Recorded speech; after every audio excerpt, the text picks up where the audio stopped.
Bienvenue à Manhwa Recap. Révélation à venir, attention, et prenez soin de vous. Le manhwa commence à montrer un paysage démoniaque. Quelqu'un dit que c'est le dernier endroit, le château du roi démon. On y voit une armée de démons. On voit un homme s'approcher d'un trône, et de l'autre côté, le roi des démons. Le roi des démons dit que si un humain a atteint ce stade, c'est qu'il n'est pas mauvais, mais que c'est la fin pour lui. Et il ordonne à ses démons de tuer l'intrus. On voit les démons se précipiter vers l'homme, et l'homme rit et dit « Allons-y ». L'homme fonce dans l'armée et nous le voyons sortir 2 pistolets et continuer à courir vers les démons.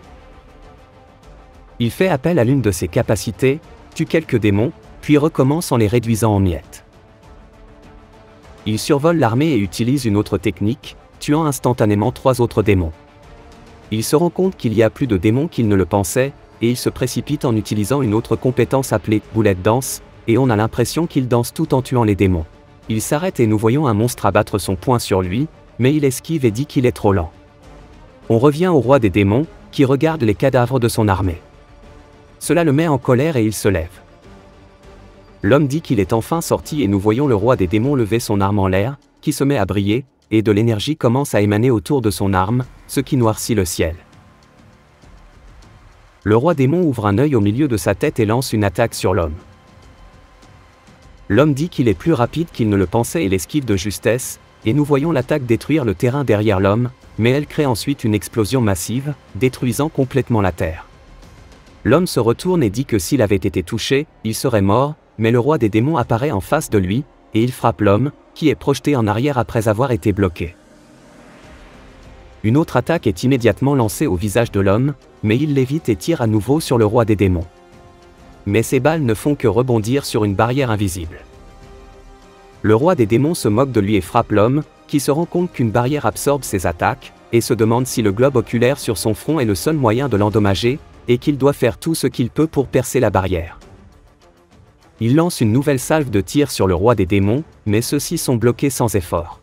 Le roi des démons commence à invoquer des attaques similaires à celles de Frieza. Il invoque 4 boules d'énergie et les lance vers l'homme. L'homme esquive la première attaque et riposte, esquivant de justesse la deuxième et la troisième. Mais il se rend compte qu'il ne peut pas esquiver la 4e attaque, et celle-ci fait tomber ses armes des mains. Le roi des démons lui dit qu'il aura beau se débattre, ses attaques ne pourront pas l'atteindre. L'homme dit « Est-ce vraiment le cas ?» Nous voyons un cercle magique géant, et il sort un sniper, et dit « Découvrons-le ». Il lance une attaque, et nous voyons une traînée géante provenant du tir du sniper, qui frappe en plein dans l'œil, et nous voyons la barrière du roi démon se fissurer. Il le traite de sale gosse, prépare une autre boule d'énergie, crie qu'il mourra de ses mains et écrase la boule. Il libère un miasme qui commence à envelopper le pied de l'homme, qui se rend compte qu'il est pris et qu'il sera mangé à ce rythme. Il commence à lancer une attaque désespérée sur le front de l'homme. Il décide de détruire d'abord le roi des démons, et nous le voyons tirer plusieurs fois sur le roi des démons, qui frappe la barrière et explose. Le roi démon serre son poing et dit qu'il va en finir. Et l'homme dit oui, finissons. Et il lance un autre tir gigantesque, laissant une traînée gigantesque derrière la balle. La balle brise la barrière, et le miasme autour de l'homme commence à se dissiper. Nous voyons le roi démon crier et son front se charger d'éclairs violets. Il crie « Comment oses-tu faire ça ?» L'homme s'élance vers son arme et l'attrape, puis il bondit vers le roi des démons.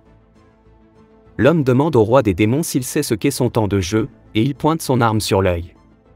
Il dit qu'il est temps de voir la fin et lui fait sauter la tête. On voit le cadavre derrière lui se transformer en cendre et un message apparaît, « Game clear ». Nous apprenons que l'homme jouait à un jeu appelé World et que le flingueur était son personnage. Il décide de faire de son prochain personnage un mage.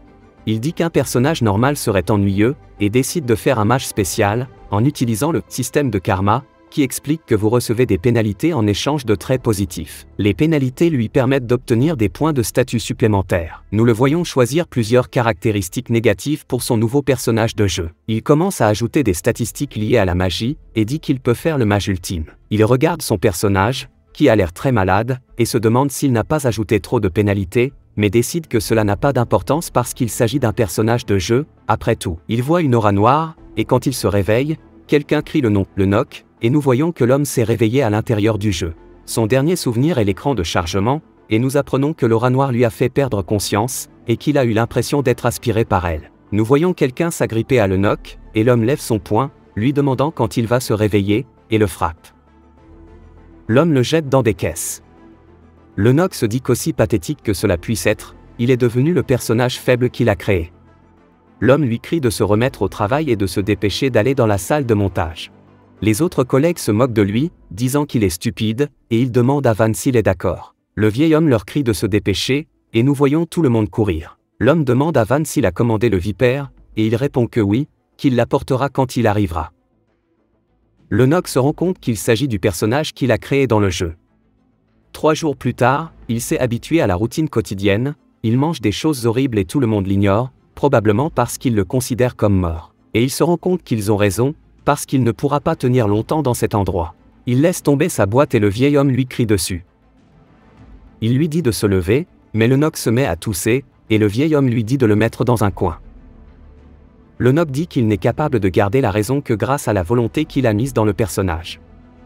Le vieil homme lui donne un coup de pied et lui dit d'aller se faire voir. Le vieil homme s'éloigne, et l'Enoch explique que ses maladies le tuent, et que la seule chose positive dans son corps est son talent magique, et que s'il peut l'utiliser, il pourra s'échapper. Il se demande s'il devrait essayer de s'échapper, passe une porte et voit une lumière qui, pense-t-il, mène à l'extérieur, mais voit des hommes à l'extérieur, et les entend parler d'un mage noir, et il parle de la drogue vipère, qui est un stimulant corporel, et du fait qu'elle contient du mana. L'Enoch voit un peu de mana à l'intérieur, et il sent une énergie commencer à circuler autour de lui. Et il commence à être recouvert par l'aura. Un choc lui traverse le corps, et il libère son 6e sens, ou plutôt son 3e œil. Il sent son alter ego et se rend compte que le mana a toujours été dans l'air. Il ne l'a simplement pas reconnu, et le mana s'écoule dans son corps. Mais cette puissance inconnue, c'est bien la magie de ce monde. Il active un sort dans la paume de sa main.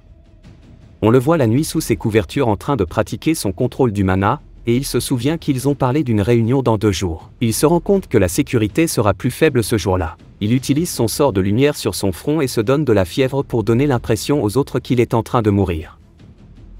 On voit Van livrer une vipère au vieil homme, qui lui en rend une aussi et lui dit de s'occuper de l'Enoch avant que le syndicaliste n'arrive. Le jour où le syndicaliste apparaît, l'Enoch est toujours allongé sur le lit et tout le monde se demande ce qu'il a. Aucun d'entre eux veulent le nettoyer et Van leur dit de s'écarter. Et il mentionne que Van va le renvoyer. Van commence à sortir quelque chose de son manteau, ce qui inquiète l'Enoch, et Van l'attrape par l'épaule pour le retourner. Il lui donne de la vipère et lui dit que cela améliorera sa force physique, mais que c'est suffisant pour la route qui l'attend. Nous voyons l'Enoch débordé de mana, et il mentionne qu'il a fait une course pour le vieil homme, et que son plan d'évasion a changé. Nous voyons le syndicaliste vérifier le nombre de produits et l'un des directeurs s'excuser auprès de lui. Le syndicaliste demande alors qui dirige l'établissement et s'il devrait faire preuve d'un peu de sincérité. L'Enoch s'adresse à l'un des directeurs et lui demande s'il peut le laisser entrer dans le bureau du directeur. L'homme crie après l'Enoch et lui demande ce qu'il fait. Lorsque l'homme apprend qu'il transporte une vipère, il ouvre rapidement le bureau du directeur et lui demande de marcher rapidement. Alors que l'homme ouvre la porte, l'Enoch charge son mana, et lorsque l'homme se retourne, l'Enoch le frappe à la gorge et lui fait sortir de l'écume de sa bouche.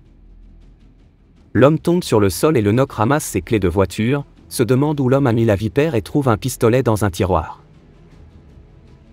Il trouve un manteau et la vipère. Alors qu'il commence à prendre la vipère, il entend quelqu'un ouvrir la porte. C'est le vieil homme, qui lui demande pourquoi il sent la vipère. Il entre dans la pièce et voit l'homme inconscient sur le sol. L'Enoch surgit du coin, charge à nouveau son poing et s'élance vers l'homme. Celui-ci se rend compte qu'il s'agit de l'Enoch et lui fonce dessus, mais il est rapidement arrêté par l'Enoch qui sort un pistolet. Le vieil homme lui demande d'attendre et demande à l'Enoch ce qu'il va faire. Il s'excuse pour ce qu'il a fait et dit qu'il ne dira rien à personne s'il lui laisse la vie sauve. L'Enoch comprend qu'il ne devrait pas écouter un mot de ce qu'il dit, mais il se demande s'il peut même tirer sur une personne. On entend quelqu'un appeler le vieil homme et dire à l'Enoch que s'il sort par la porte, il pourra aller dans le parking. On voit l'homme marcher dans le couloir, ouvrir la porte et être choqué. On voit une voiture quitter le parking et un homme dans un bureau qui se demande pourquoi il part. L'Enoch sort son arme et demande à l'homme d'ouvrir le portail. Celui-ci ouvre le portail et lui demande de ne pas tirer. Mais nous entendons par l'interphone que l'homme du bureau demande que la sortie soit fermée, et nous voyons les corps des 2 hommes. L'homme ferme rapidement l'interphone et dit qu'il semble qu'il soit cassé, et l'Enoch dit que s'il le laisse derrière lui, il deviendra un problème. Il lui fait sauter la tête et nous le voyons partir en voiture. Le Noc dit que sa rationalité supprime sa culpabilité et sa peur, et lui permet de rester sain d'esprit. Mais il voit une autre porte, appuie sur l'accélérateur et la franchit. Il mentionne que son sang-froid est un talent de mage. Nous voyons un décor cyberpunk et des hommes qui crient à un homme en lui disant de s'arrêter. Il tire vers l'homme, et nous le voyons sauter à travers une vitre, et les hommes sont confus qu'il ait sauté de si haut. L'un des hommes leur dit de descendre et de chercher. Nous voyons que la ville s'appelle Balkan, et nous voyons le Noc conduire. Il réalise que dans ce monde, tout est fait de mana. Il peut ressentir un pouvoir familier qu'il avait déjà ressenti à l'usine, mais aussi dans les rues. Il cherche un endroit où se reposer et trouve un hôtel. Il entre à l'intérieur et décide qu'il est temps de se reposer, mais il s'effondre sur le sol. On le voit se réveiller et boire quelque chose dans le réfrigérateur. Mais il le vomit instantanément et se demande si c'est un effet secondaire de la vipère.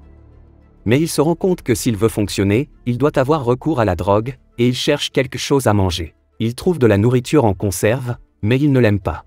Il reçoit un appel de la chambre d'hôtel, qui lui demande s'il prolonge son séjour et lui indique le prix.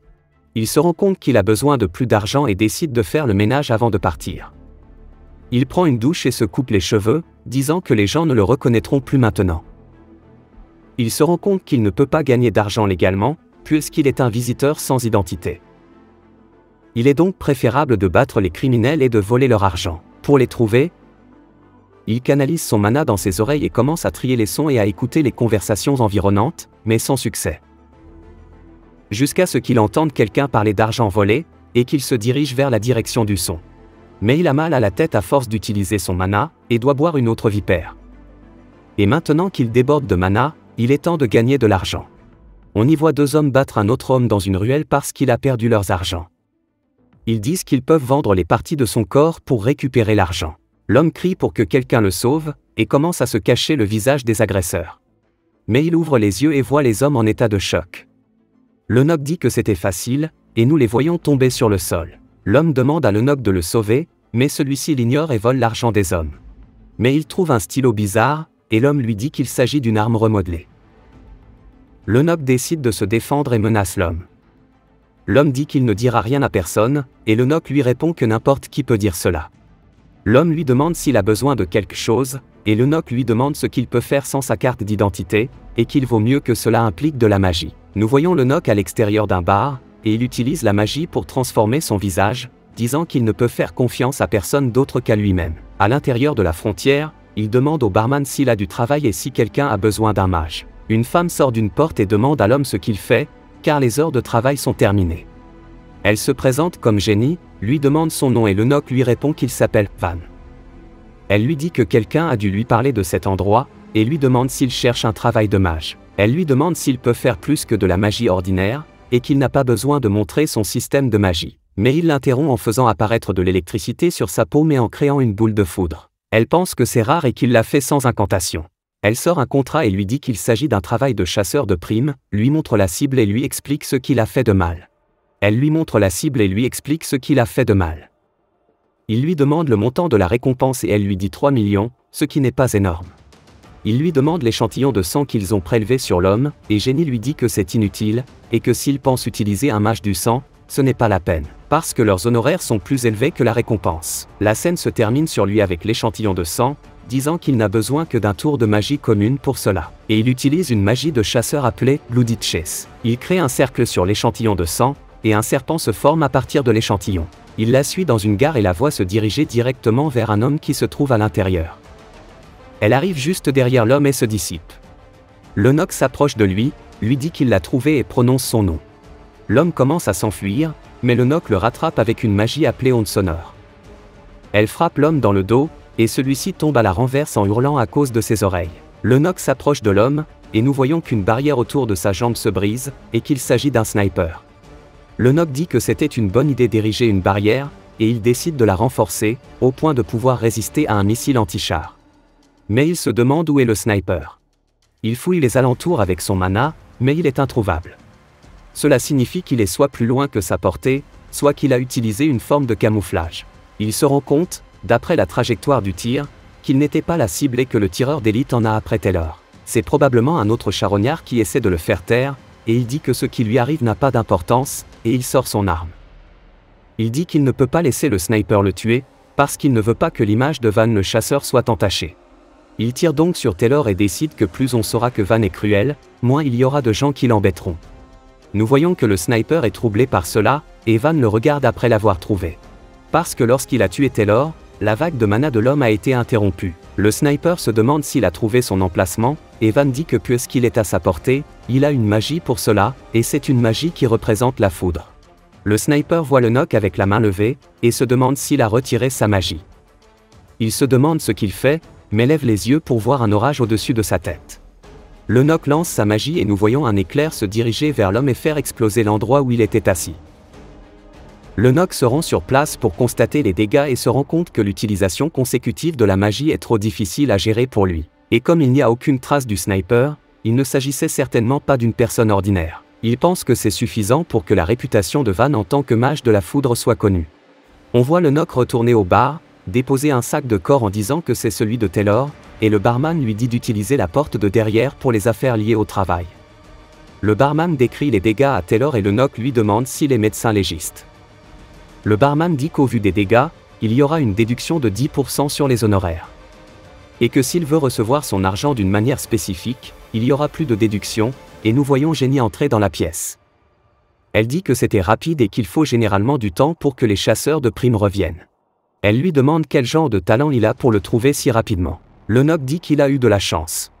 Jenny dit qu'il est capable et qu'il sera bon de continuer à travailler avec lui. Le Nock dit qu'il est prêt à travailler davantage, mais Jenny lui dit que ce n'est pas le moment, et le Nock demande si c'est parce qu'elle ne lui fait pas confiance. Jenny dit qu'ils ont besoin de plus de temps pour apprendre à se connaître, et le Nock part en disant qu'il reviendra bientôt.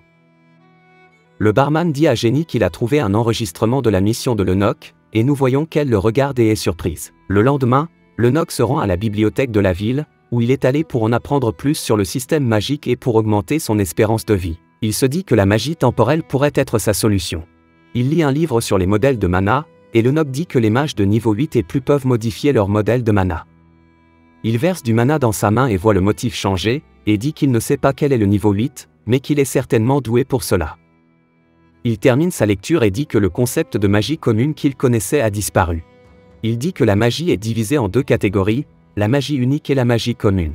La magie unique et la magie commune, du moins c'est ainsi que c'était dans la version 2 du monde. Mais dans ce monde, il n'a jamais été question de magie commune, et il a maintenant plus de questions que de réponses. Nous voyons une femme lui dire qu'il vaut mieux qu'il abandonne, s'il veut devenir un mage. Cet espoir ne fait qu'accroître la douleur, ce qui trouble le Nock. Elle dit qu'elle est triste pour lui, car lire des livres de magie toute la journée ne fera pas de lui un mage. Et il ne peut apprendre la magie qu'en allant à l'école ou à l'université. Et il ne peut rien faire tout seul, car la chance et le talent jouent un rôle important. Et s'il n'a que la passion, mais elle le regarde et s'excuse en disant qu'elle ne sait pas pourquoi elle dit tout cela. Il lui dit que c'est l'heure de la fermeture et qu'il doit donc partir, et il lui demande si c'est à cause de sa propre expérience. Il lui répond qu'au lieu d'abandonner, il vaut mieux essayer tout ce qu'on peut d'abord. Elle lui crie dessus et lui tend une carte en lui disant qu'elle lui montrera de la magie la prochaine fois. Il l'appelle bizarrement et lit sa carte, qui indique qu'elle s'appelle Aris Richelen et qu'elle est professeure. Il est choqué qu'elle soit si jeune et professeure. Il regarde son reflet et décide d'aller faire des courses. Il voit un policier en train de faire un contrôle et se rappelle qu'il doit rester calme.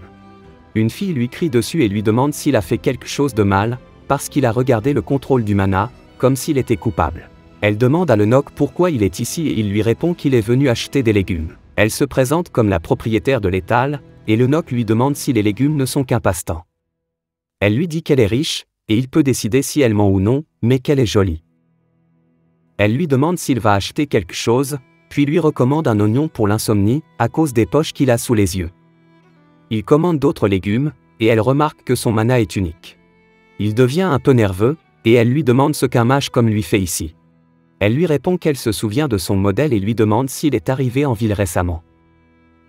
Il est choqué qu'elle ait compris qu'il est un mage et qu'elle puisse parler de son schéma de mana.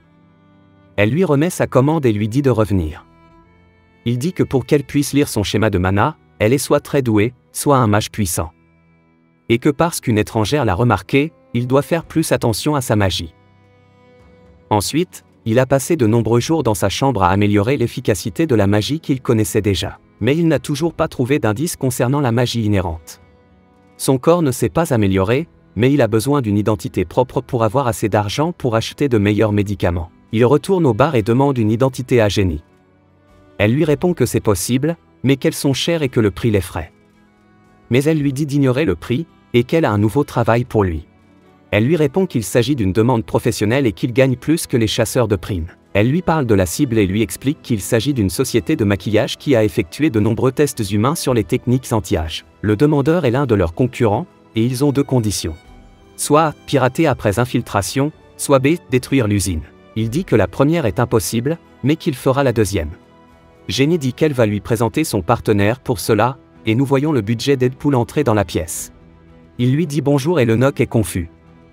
Jenny le présente comme Dylan O'Casey. Et qu'il est un mercenaire affilié à Antar, et qu'il est connu pour être bon marché à la hausse. Dylan dit à Jenny que la première impression est importante et qu'elle ne devrait pas le présenter comme ça. Elle le traite de fou masqué, et il dit que ça fait mal. Dylan serre la main de Lennox et demande à Jenny pourquoi il a besoin d'un partenaire. Elle explique que le travail est trop lourd pour une seule personne. Dylan dit qu'il est bon pour le faire seul. Lennox dit qu'il préférerait qu'elle l'informe à l'avance de la possibilité de travailler avec un partenaire. Et il décide comment partager l'argent. Dylan se moque d'elle, elle lui tire le masque et lui dit qu'il devrait regarder le plan de l'usine. Nous voyons Dylan et Lennox se rendre à l'usine, et Dylan lui tend une carte de visite en lui disant qu'il n'a pas besoin de s'en tenir à un seul endroit pour travailler, et qu'il n'y a pas de mal à se lier d'amitié avec des mages. Et que ce sera bon pour lui, même si son bureau est un peu difficile, ils ont beaucoup de gars compétents. Lennox plaisante en disant qu'il est un beau parleur, et qu'il est bon de voir s'il est aussi bon au travail qu'en parole, et Dylan dit qu'il a hâte d'y être.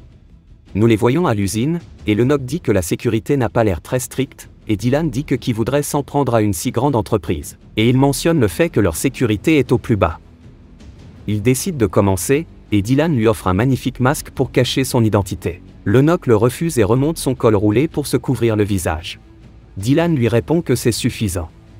Le plan est simple, Dylan attaque la compagnie par l'arrière et attire leur attention, tandis que Lennox pénètre dans l'entrepôt et détruit l'usine.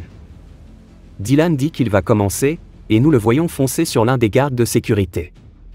Il lui attrape le visage et l'envoie sur le sol. L'autre garde le voit, mais il arrive trop tard, car Dylan est déjà derrière lui. Dylan lui donne un coup de coude et l'assomme. Il fait signe à Lennox qu'ils sont sortis, mais voit quelqu'un derrière un camion. Nous voyons l'homme communiquer par radio avec les autres, puis nous entendons l'homme crier.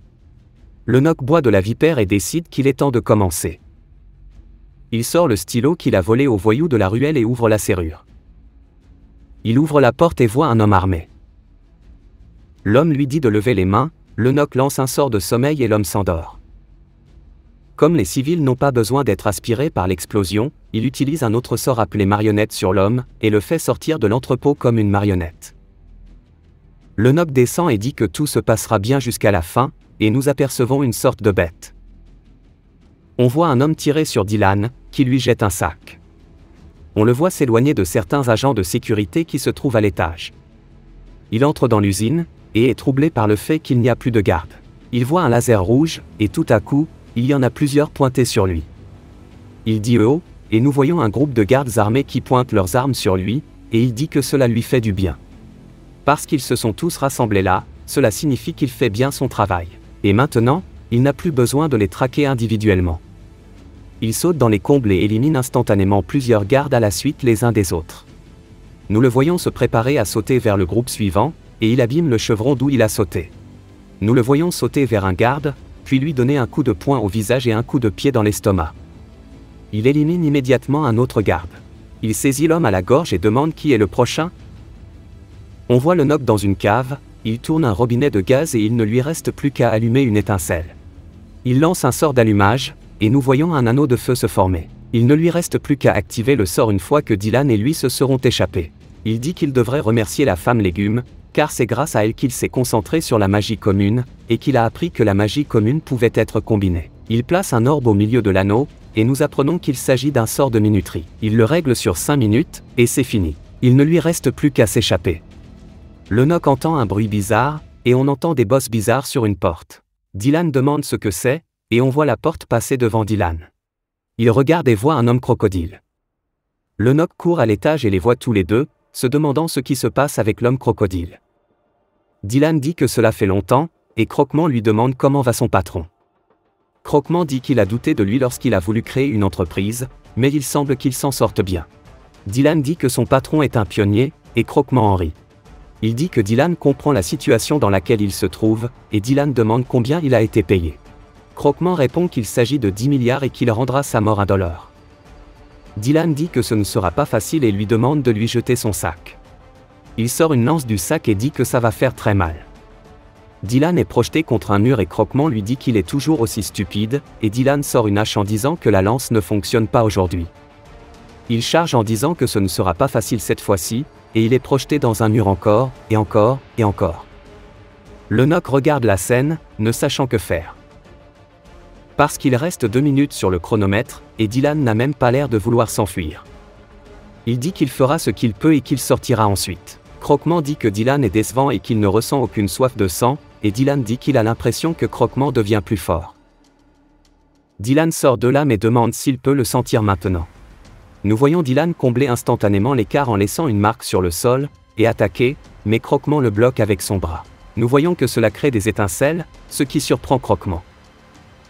Croque-Mort le renvoie, et nous voyons la silhouette de Dylan se brouiller, apparaître derrière Croque-Mort et le frapper. Mais Croque-Mort esquive, et Dylan saute à nouveau derrière lui et le frappe à nouveau.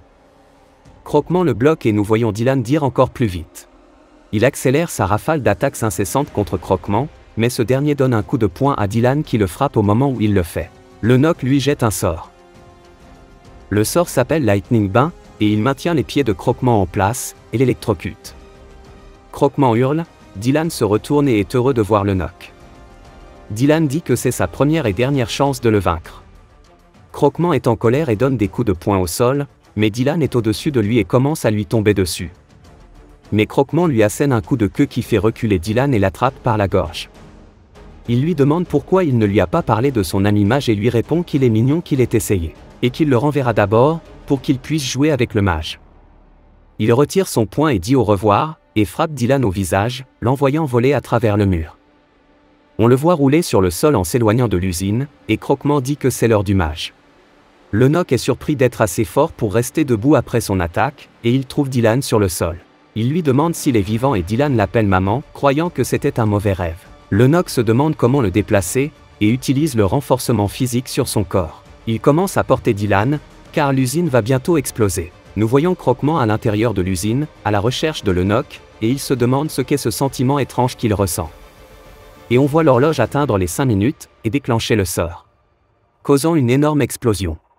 L'explosion envoie un panache de fumée dans le ciel, et nous voyons le Nock bloquer l'explosion avec sa barrière. Dylan dit qu'il pense que tous ses os sont brisés, et le Nock boit encore de la vipère. Dylan demande s'il s'agit d'un stimulant physique et le Nock répond par l'affirmative. Le Nock dit que la demande est probablement un succès, et dit à Dylan que leur combat n'était pas entre deux humains, mais entre deux monstres. Dylan lui dit qu'ils doivent se dépêcher de partir, car il est sûr que Croque-Mort est vivant, et explique que son nom est Croken Acylus. Nous voyons Croken surgir dessous des décombres, et il est furieux. Dylan explique que Croken est un mercenaire de guerre, et qu'il est un dirigeant d'un groupe appelé Pandemonium. Il s'agit d'une organisation criminelle mondiale notoire. Le Nock dit qu'il ne peut pas croire qu'ils ont mis un tel monstre à la tête d'un groupe. Ils entendent un bruit et se retournent pour voir Croken sortir du feu et se diriger vers eux. Dylan lui dit de courir, et nous voyons Croken écraser le sol et s'élancer vers eux à toute vitesse, comblant instantanément l'écart. Il frappe Dylan avec une attaque, et utilise sa main pour arrêter son élan, ce qui le fait glisser sur le sol. Il demande si le Nock est le mage et dit qu'il a l'air jeune pour un mage. Le Nock se rend compte qu'il est impossible de s'enfuir avec Dylan, et il est heureux qu'il ne soit pas mort. Et s'il doit se battre, il doit en finir rapidement. Car plus ça dure, moins il y a de chances de gagner, et c'est ce qu'il décide de faire. Croken lui demande si c'est lui qui a lancé la magie de la foudre, et si personne ne lui a appris à ne pas tirer entre les jambes de quelqu'un. Le Nock répond qu'il n'est pas un humain, ce qui fait rire Croken. Il dit qu'il a du cran et que s'il n'avait pas touché à l'usine, il l'aurait laissé vivre. Mais il a besoin de travailler pour recevoir de l'argent, et qu'il lui donnera une mort sans douleur, tout en attaquant le Nock. Le Nock lance une attaque de gravité sur lui, et nous voyons du mana sortir du sol et restreindre les mouvements de Croken. Cela perturbe Croken, et nous voyons que tout son corps est enchaîné par le mana, et il confirme que c'est un bon tour. Le Nock dit que plus la cible est lourde, plus il est difficile d'en sortir. Croken dit qu'il faut le tester et lève le poing. Et nous voyons le mana se briser. L'Enoch réessaie et Croken rit en lui demandant s'il pensait vraiment qu'ils allaient pouvoir le retenir. Et l'Enoch ferme la bouche et dit que c'est enfin calme maintenant. Croken fait irruption et le traite de sale gosse, et dit qu'il sera bientôt mis en pièces comme ça, alors qu'il déchire le mana. L'Enoch s'excuse, mais il n'a pas l'intention de rester assis, alors qu'il forme du mana entre ses mains. Et qu'il n'a pas l'intention de réserver de l'énergie dans cette situation. L'Enoch continue d'accumuler du mana, alors que Croken lui fonce dessus. Croken hurle, lui demandant quel tour il essaie de faire maintenant, et l'Enoch ne répond pas et rassemble un peu plus longtemps, puis tend ses mains, et pendant ce moment, Croken saute en avant vers lui, mais l'Enoch pose ses mains sur le sol, et nous voyons une ligne de mana s'étendre jusqu'à Croken. Croken se demande ce qui se passe, et nous voyons une lumière brillante, et l'Enoch dit que le nom du sort est Frost Soul. Et on voit Croken à l'intérieur d'un bloc de glace. L'Enoch se demande s'il n'en a pas trop fait. Il se retourne et voit Dylan couvert de neige. Dylan dit qu'il est gelé, et dit qu'avant que Croken ne s'échappe, ils doivent partir. L'Enoch dit que oui, il va probablement s'échapper bientôt, et il est interrompu par Croken qui sort de la glace. Et Dylan dit qu'ils sont foutus, et qu'ils doivent se dépêcher avant qu'il n'éclate. L'Enoch dit qu'il sait, mais qu'il n'a plus beaucoup de mana. Mais il se souvient d'une magie commune spécialisée dans le soutien des armes à distance. Et il se souvient de la magie du tir de son pistolet. Il applique des sorts sur son arme et se rend compte que celle-ci ne peut pas gérer le mana. Mais ce n'est pas grave, car c'est la fin de toute façon. On voit le visage de Croken se détacher de la glace, et l'Enoch jette un autre sort sur le pistolet, et tire directement sur le visage de Croken. Le tir touche Croken, et nous voyons la glace se briser, l'envoyant voler en arrière. L'arme est maintenant cassée, et Dylan est surpris qu'il ait utilisé une arme. Et il se demande si c'était suffisant, car l'Enoch n'a plus de mana. Il voit à travers le brouillard produit par la rupture de la glace. Croken se lève et dit que c'était une bonne tentative. Cela les choque, et nous voyons que Croken a arrêté la balle avec sa paupière. Ce qui perturbe sérieusement l'Enoch, qui le traite de monstre. Croken rit et dit qu'il ne pense pas non plus être un humain normal. Nous voyons la balle écrasée tomber de son œil, et il dit qu'il a un peu mal. Dylan fait une remarque amusante, et l'Enoch est nerveux parce qu'il n'a plus de mana, et réalise qu'il n'a pas d'autre option. Il sort donc son stylo laser et Dylan se prépare à se battre. Croken dit, « Et les enfants, vous vous souvenez quand j'ai dit que je vous laisserai mourir sans douleur ?» Et il saute en l'air pour lancer une puissante attaque. Il dit qu'il revient sur sa parole et qu'il leur fera mal. L'Enoch se demande s'il va mourir comme ça, alors que Croken les bombarde en piqué. On assiste à un énorme crash, et le couteau de Dylan se retrouve sur le sol. Sa barrière se brise, et il est surpris d'être en vie. Il voit de la magie verte qui bloque l'attaque de Croken. Il se demande qui c'est, et Croken dit qu'il a pris trop de temps, parce que le chien de chasse du gouvernement est là. Elle s'appelle Evelyn. Elle l'appelle par son nom et lui dit qu'il a dépassé les bornes. Elle l'assomme et lui demande si elle pense qu'il passera inaperçu après avoir fait exploser l'usine. Croken est tout confus, et elle dit qu'elle pensait que le pandémonium resterait sous le radar pendant un certain temps, et demande pourquoi ils font des ravages ici. Croken lui dit d'attendre, plaide son innocence et désigne Dylan et l'Enoch en disant qu'il n'a pas fait ça. Dylan secoue la tête, non, et Evelyn dit à Croken d'arrêter ses conneries. Elle dit qu'ils étaient sur le point de se faire casser la tête par lui, que ce sont eux qui ont détruit le bâtiment, et elle traite Dylan de masque de pervers. Croken dit qu'il est logique qu'elle pense cela, et lui dit de croire ce qu'elle veut, et qu'il ne peut plus s'occuper de cela. Evelyn lui demande s'il s'enfuit, et il répond que la combattre ne fait pas partie de son contrat, et qu'il n'a aucune raison de le faire. L'Enoch s'étonne qu'il évite le combat et comprend que cela signifie qu'elle est aussi forte que lui. Elle lui demande s'ils sont blessés et l'Enoch la remercie de les avoir sauvés. Elle enlève son masque et lui dit qu'il n'a pas besoin de la remercier. Il la reconnaît comme étant la vendeuse de légumes. Elle dit qu'il lui semble familier, et il répond qu'il ne le pense pas. Elle dit que ça ne peut pas être lui parce que son schéma de mana est trop unique. Et il est heureux d'avoir changé son schéma de mana. Elle lui conseille d'éviter le pandémonium s'il veut vivre longtemps, et s'enfuit. Dylan dit qu'ils ont eu de la chance, et l'Enoch dit que Dylan va devoir renoncer à beaucoup de récompenses. Dylan dit qu'il peut tout avoir, mais qu'il doit lui donner 10 millions. L'Enoch boit à nouveau de la vipère et Dylan lui demande pourquoi il fait ça. Il plaisante sur le chemin du retour. On voit l'Enoch chez lui, luttant pour marcher, et il s'effondre dans son lit. On apprend que cela fait 1 semaine et qu'il a dormi 4 jours. Et il décide d'aller chercher son salaire. Jenny l'accueille et ouvre une mallette remplie d'argent, en précisant que Dylan a déjà reçu son argent et que l'Enoch a même reçu un bonus. Elle mentionne Croken, Ce à quoi le Noc répond qu'il a été sauvé, et lui demande si elle connaît Evelyn. Elle répond qu'elle ne connaît pas grand-chose, qu'elle travaille pour le gouvernement, et il demande ce qu'il en est du pandémonium. Sauf Croken, parce qu'il a été traqué avant même d'avoir rejoint l'équipe. Elle lui tend un morceau de papier et lui dit qu'il voulait une fausse carte d'identité. Elle lui dit qu'il devrait ouvrir un compte en banque et avoir un téléphone, parce qu'il est trop difficile de mettre de l'argent en liquide. Il accepte et demande une autre faveur. On le voit alors, sous un autre déguisement, rencontrer un informaticien. L'homme demande d'abord à être payé, puis il fait quelques opérations informatiques et dit qu'il a pratiquement terminé. Il ne lui reste plus qu'à prendre une photo et à demander à l'intéressé quel sera son nom. Le Noc dit qu'il veut que ce soit Evan, et que le nom de famille peut être n'importe quoi. L'homme dit d'accord, et ce sera prêt en un rien de temps. On y voit le Noc marcher dans la rue, avec sa fausse carte d'identité, appeler Jenny et lui dire qu'elle peut désormais le contacter via son téléphone. Elle lui dit qu'il devrait travailler à temps partiel, car un chômeur qui reçoit beaucoup d'argent paraît suspect. Elle dit que les rumeurs vont bon train à son sujet, et qu'il pourrait même recevoir des demandes spécifiques maintenant, et que ses récompenses seront plus élevées à partir de maintenant. Le Noc dit que même si elle est amicale, il ne peut pas lui faire entièrement confiance. Et il est sûr qu'elle a entendu parler de son utilisation de la magie des glaces, mais elle n'a encore rien dit. Il lui demande où il peut acheter de la vipère, et elle lui répond qu'il a utilisé des produits bon marché. Elle lui donne les coordonnées d'un expert en vipère. Il mentionne que le district dans lequel il opère est très différent du leur, et lui dit de se rendre à l'endroit indiqué sur la note. Le Noc ne sait pas si elle a l'intention de le poignarder dans le dos ou non, mais il ne pourra le savoir que lorsque leurs cartes respectives seront dévoilées. Nous le voyons arriver à un joli jardin botanique, et il décide d'y aller en tant que Van. À l'intérieur, il dit que c'est comme une immense jungle et qu'il est surpris qu'un tel endroit existe. Il se dirige vers une boutique de souvenirs dans le jardin, passe par une porte réservée au personnel et descend des escaliers. Il sent l'odeur de la solution pour vipère. Il ouvre la porte et est accueilli par une aura verte émanant de toute la pièce, et un homme derrière le comptoir. Il lui demande qui il est. Il dit que Jenny lui a dit de venir ici, et il dit que c'est étrange. Il ne lui a jamais donné la permission de lui présenter des clients. Le Noc est surpris, mais l'homme lui répond qu'il n'est pas assez riche pour être difficile avec ses clients. Il lui demande ce qu'il cherche. Le Noc demande pourquoi il y a un verger dans un jardin botanique. L'homme lui présente une plante et lui demande s'il sait ce que c'est. Il décrit la plante comme étant de l'aoéonium et mentionne certains de ses effets. Et qu'il y a des tonnes d'ingrédients comme celui-ci dans le jardin. Le Noc dit qu'il voit et lui tend du vipère, disant qu'il cherche quelque chose de similaire.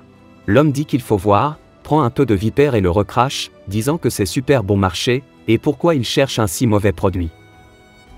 Le Noc dit que ça l'aide pour son mana, et l'homme dit que c'est bizarre, parce que c'est quelque chose qui aide les types de combat, mais qui n'aiderait pas pour la magie. Mais il y a des rumeurs selon lesquelles des mages de haut niveau utiliseraient la vipère et obtiendraient des effets rapides. Mais il est trop jeune pour être un mage de haut niveau. Le Noc pense que ce serait bien s'il pouvait obtenir un vipé de meilleure qualité. Le Noc mentionne à l'homme qu'il en veut un avec moins d'effets secondaires, et que son budget est de 2 millions, et l'homme dit juste un moment. Jenna s'ennuie au bar et le barman lui demande ce qui la préoccupe.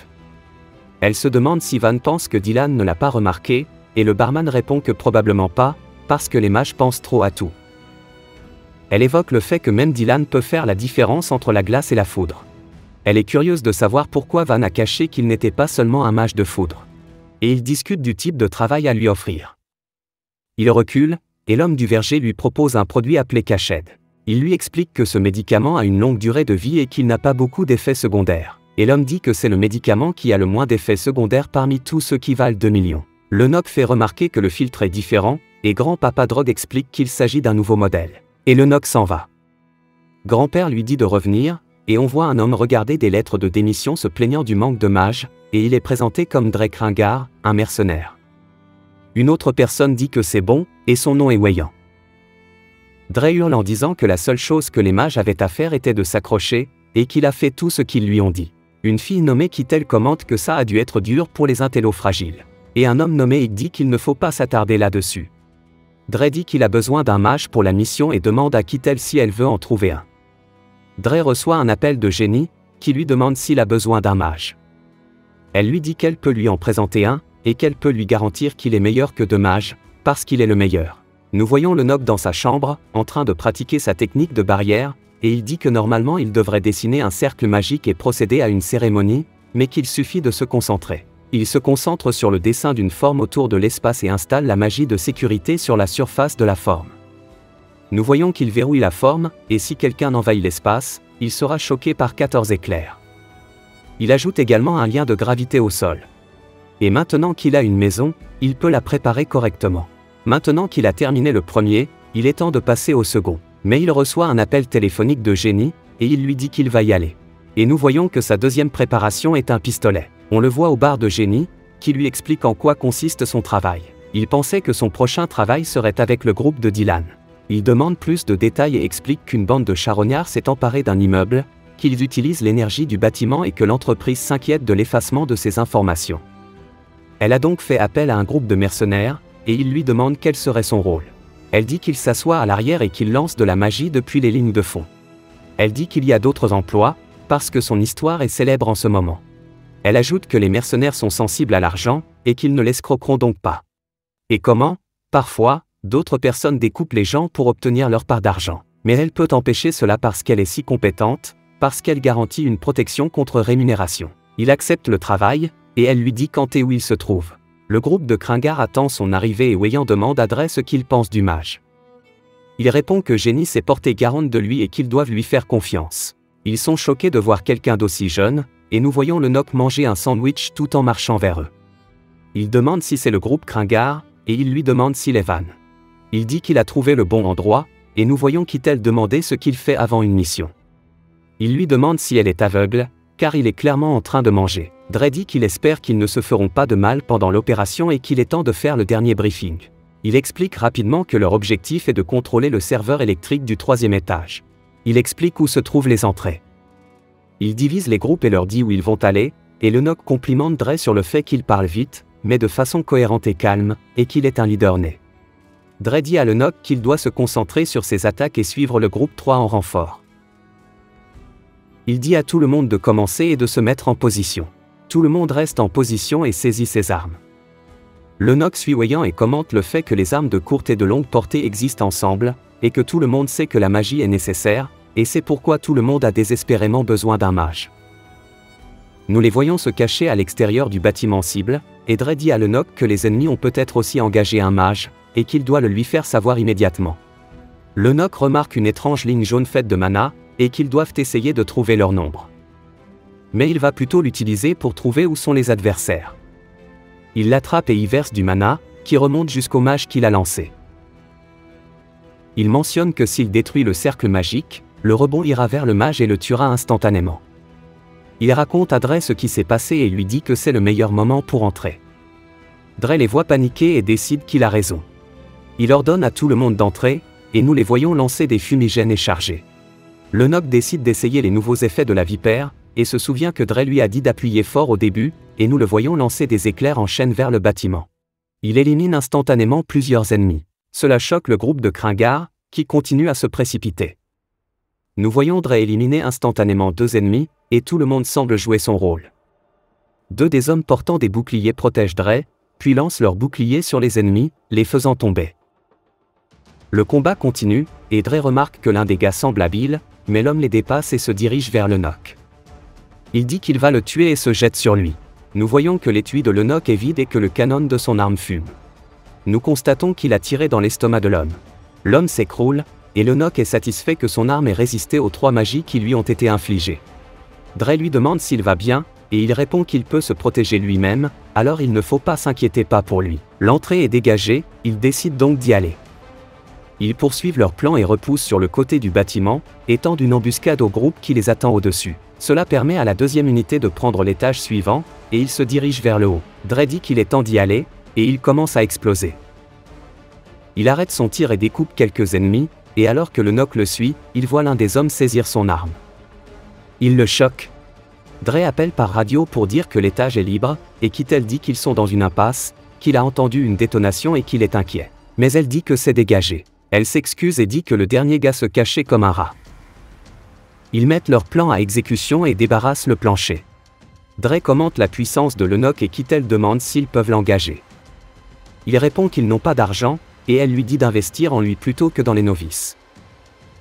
Dre demande par radio à Weyand quelle est la situation sur le toit, et Weyand peine à prononcer les mots « capitaine ».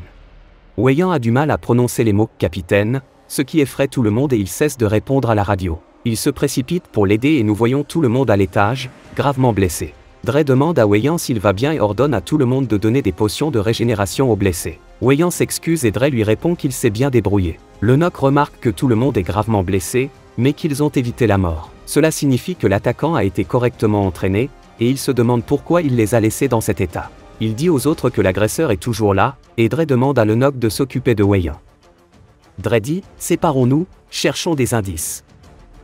Dre lui demande où il se cache, et nous voyons un homme assis au sommet d'une tour, disant qu'il est surprenant que les invités soient venus si tôt. Dre voit l'homme sur la tour et pointe son arme sur lui en criant au sujet de son équipe. L'agresseur explique comment ils ont investi tant d'argent dans l'usine, et Dre demande si le plan était d'empocher l'argent du gouvernement. L'homme répond par l'affirmative, et Dre dit qu'il se fiche de ce que les charognards ont fait, et que ce n'est que du business. L'homme dit que cela n'a pas d'importance et commence à sortir quelque chose de derrière son dos et dit qu'il est trop tôt pour s'arrêter, surtout de la part d'un mercenaire. Et nous voyons qu'il tient une pilule. Dre crie à tout le monde de l'arrêter, et il lance des attaques, mais l'homme les esquive toutes en descendant vers eux. On le voit avec la pilule entre les dents, et il atterrit, créant un nuage de poussière.